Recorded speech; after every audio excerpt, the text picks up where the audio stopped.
हरे कृष्णा, राधे राधे। आप सबका वेलकम है वृंदावन सखी में। आई होप आप सब खुश होंगे, बढ़िया होंगे और हमारी तरह ठाकुर जी की सेवा में मदमस्त होंगे और ठाकुर जी की कृपा का अनुभव भी कर रहे होंगे। तो फ्रेंड्स, आज हम इस विषय में बात करेंगे कि अपरा एकादशी कब है। आप लोग जानते हैं अपरा एकादशी आने वाली है और जो अपरा एकादशी है वो कृष्ण पक्ष में आती है और जेठ मास की ये सबसे पहली एकादशी होती है। और इस बार इस एकादशी की डेट को लेकर असमंजस सा है कि अपरा एकादशी जो है 15 को है या 16 को।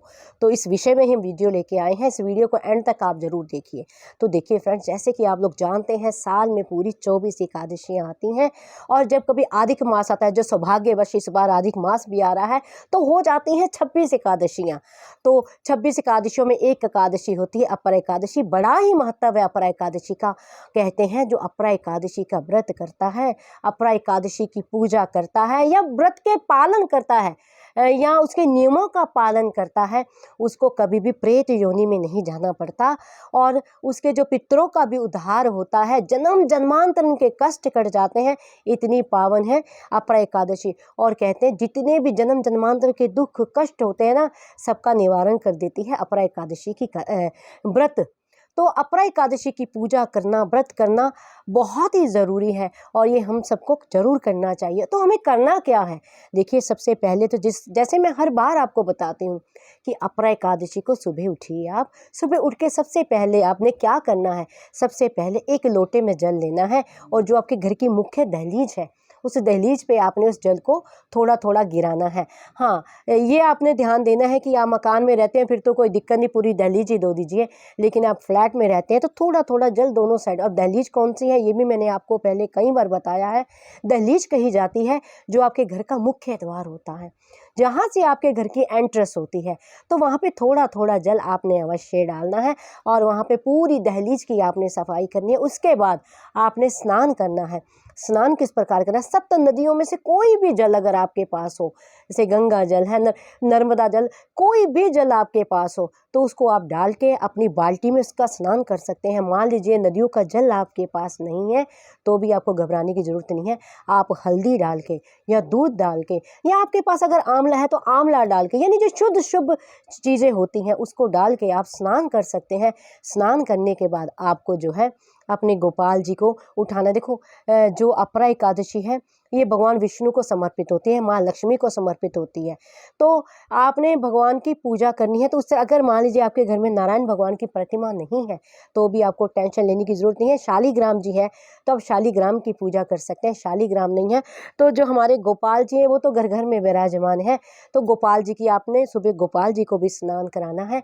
उनको स्नान करा के गोपाल जी को आपने उनको अच्छे वस्त्र धारण कराने, हो सके तो पीले, एकादशी के दिन पीले रंग के वस्त्र ही ठाकुर जी को धारण कराने चाहिए। अगर मान लीजिए किसी कारण पीले रंग के आपके पास वस्त्र नहीं है तो भी कोई चिंता की बात नहीं है। फिर आप कोई भी स्वच्छ और साफ या नए कपड़े आप गोपाल जी को धारण कराइए। फिर गोपाल जी के पूजा कीजिए। फिर गोपाल जी के आगे बैठ के आप जो है संकल्प लीजिए कि हे ठाकुर जी, आपकी कृपा से ये अपरा एकादशी मेरे जीवन में आई है तो मैं इस अपरा एकादशी का इस तरह से व्रत करूँ। मान लीजिए कोई निर्जल करता है, कोई जल रख के करता है, कोई फलाहार करके करता है, कोई केवल और केवल दूध पी के करता है। जिस प्रकार आपको करना है व्रत वो ठाकुर जी के आगे संकल्प लीजिए और जल ठाकुर जी के आगे आप छोड़ दीजिए। तो इस तरह से आपने जो संकल्प लेना है। और देखिए, सबसे महत्वपूर्ण, मैंने आपको स्नान करने की विधि का भी पहले वीडियो दिया हुआ कि एकादशी के दिन हमें किस प्रकार स्नान करना चाहिए। तो जो मेन निषेध होता है इसमें चावल, तो यानी एकादशी को आप एक दिन की एकादशी ना माने, एकादशी को 3 दिवसीय यानी 3 दिवसीय एकादशी माने। 3 दिन की होती है, यानी दशमी से एकादशी शुरू हो जाती है। दशमी से ही आपको जो है, अगर आप कर सके तो भूमि शयन कीजिए। अगर एकादशी पे आपको जो संध्या के बाद भोजन नहीं करना चाहिए, अगर मान लीजिए कोई स्वास्थ्य इशू है, आपका भोजन आप कर रहे हैं तो कोई बात नहीं, तामसिक भोग, किसी तरह का तामसिक भोग ना ले। और चावल तो आप बिल्कुल ही दशमी के दिन ले ही ना, क्योंकि मैंने आपको पहले भी बताया है, जब हम शौच क्रिया को जाते हैं, जब एकादशी का व्रत करेंगे, शौच क्रिया से निर्वृत्त होंगे, अगर आपका जो पेट पूरी तरह साफ नहीं होगा, कुछ कण चावल के आंत में रह जाते हैं तो आपको जो एकादशी का जो व्रत है आपको पूरा नहीं मिल पाता। क्योंकि अगर आप चाहे आपने चावल नहीं खाए हैं लेकिन आपके पेट में चावल का दाना तो है।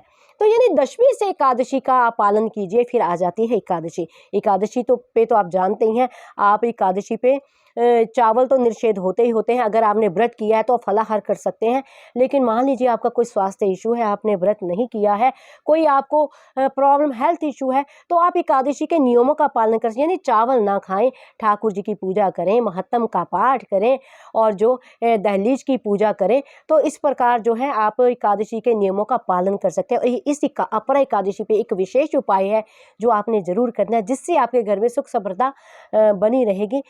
इस दिन जो एकादशी के दिन आपने, ये अपरा एकादशी के पीपल के पेड़ की भी पूजा होती है। उसकी जड़ में आप पानी चढ़ाइए पीपल के पेड़ के, और पीपल के पेड़ के नीचे आपने दीपक जलाना, क्योंकि एकादशी पे तुलसी माँ की तो पूजा होती ही होती है, लेकिन ये अपरा एकादशी पे पीपल के पेड़ की भी पूजा होती है।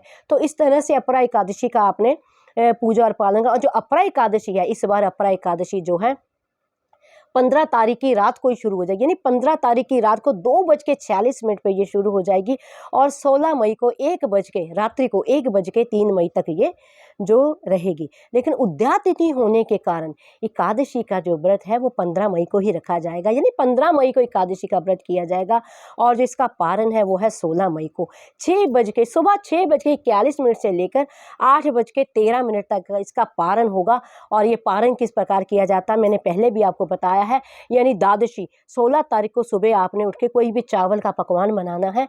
चावल का कोई भी आप खिचड़ी बना सकते हैं, कुछ भी आपने ठाकुर जी को भोग लगवानी है, किसी ब्राह्मण या किसी गरीब को देनी है। फिर उसके बाद आपने उसको खा के एकादशी का व्रत तोड़ना है। और ये एकादशी सोमवार पड़ रही है, इस कारण शिव जी की पूजा भी आप जरूर कीजिए, महामृत्युंजय का पाठ कीजिए, और लक्ष्मी की पूजा और विष्णु नारायण की पूजा के साथ शिव भगवान की पूजा करनी भी बहुत जरूरी है। तो आई होप आपको पता लग गया होगा कि अपरा एकादशी को हमें किस प्रकार अपरा एकादशी की पूजा करनी है, क्या मुहूर्त है, किस तरह हमें ठाकुर जी की पूजा करनी है। अगर आपको ये वीडियो अच्छा लगा हो तो इस वीडियो को लाइक करना, शेयर करना, सब्सक्राइब करना ना भूलें। हरे कृष्णा, राधे राधे।